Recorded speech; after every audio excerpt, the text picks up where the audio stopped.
पिलाने पूर्व क्लास रे भूसंबल प्रकार भेद संबंध में आलोचना करुले एवं प्रकार भेद दृष्टिकोण आम जानिले जे भूमि को तीन भाग में विभक्त करा जाए जहाँ को आम कहते पार्वत्य भूमि माड़भूमि एवं समतल भूमि।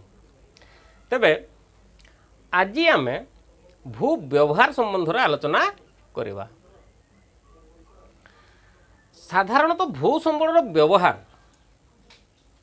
भू प्रकृति मूर्तिका उद्भिद जलवायु खनिज पदार्थ आदि केतेक प्राकृतिक अवस्था उपर निर्भर करे। ताहले प्राकृतिक अवस्था कहले आमे काहाकू कहले ना भू प्रकृति मूर्तिका उद्भिद जलवायु एवं खनिज पदार्थ। सेमिति जनसंख्यार घनत्व शिक्षा वैषयिक ज्ञान प्रयोगात्मक कौशल इत्यादि केतेक मानवीय अवस्था मध्यरे ताहा निर्भर करि थाए। कौन कहले ताहले मानवीय अवस्था ना जनसंख्यार घनत्व शिक्षा वैषयिक ज्ञान और प्रयोगात्मक कौशल।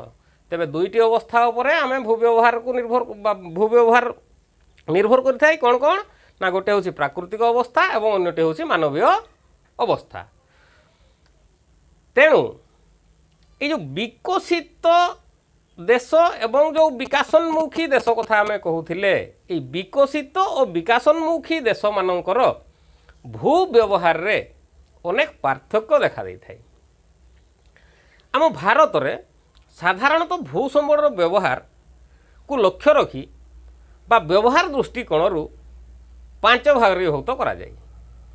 कौन ना अरण्य भूमि कृषि अलभ्य भूमि अन्यान्य अणकृषि भूमि पतित भूमि एवं कृषि भूमि। तेबे आम अरण्य भूमि क्या कहवा ये अरण्य भूमि होउची बा अरण्य भूमि कहले अरण्य उद्देश्य रे जो भूमि व्यवहृत हुए ताहा ही होउची अरण्य भूमि।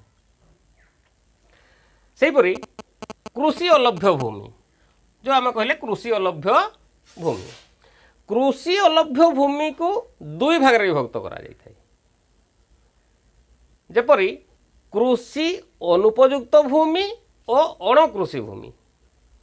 कृषि अनुपयुक्त अर्थ साधारणतः जो भूमि अनुर्वर ताहा कृषि पाई अनुपयुक्त। सेहीपरि जो भूमि उपरे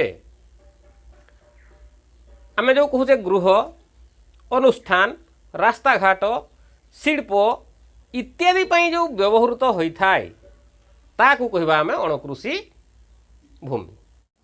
तापर रही कौन ना अन्यान्य अणकृषि भूमि। ये जो अन्यान्य अणकृषि भूमि को 3 भाग से विभक्त करा जाए।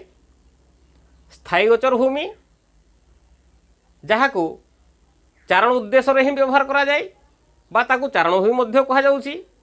सेमिति फड़ बगीचा पाई व्यवहृत करा जाय थाए ताकू कहा जाउची फड़ बगीचा पाई व्यवहृत भूमि एवं कृषि योग्य अव्यवहृत भूमि।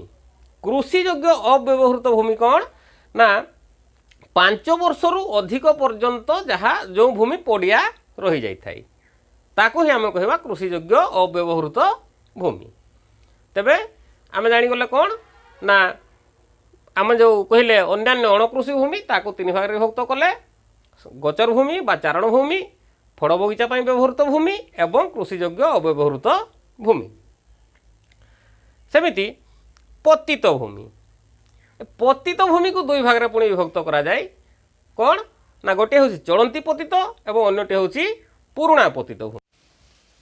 चलंती पतित भूमि कहले चलंती कृषि वर्ष बा ताठारू कम समय धरी कृषि कार्य करा जाई नथिबो और पुराणा कृषि भूमि कहले 1 रु 5 वर्ष पर्यंत कृषि कार्य करा जाई नथिबा भूमि ताकू आमे सेतेबेले कहबा पुराणा पतित भूमि।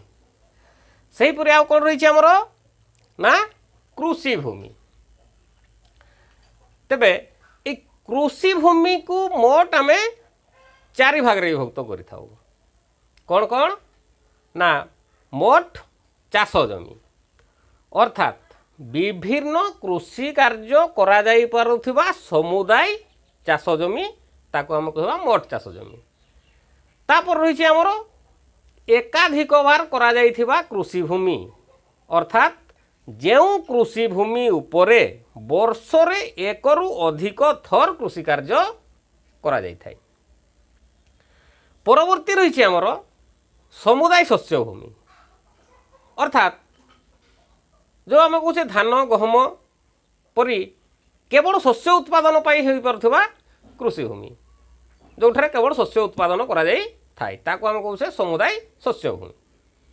एवं रही आमर कौन जलसेचित कृषि भूमि जेउ कृषि भूमि रे साधारणतः जलसेचन द्वारा कृषि कार्य संपादन करा जाई पारि थाए ताहा ही होउछि जलसेचित कृषि भूमि।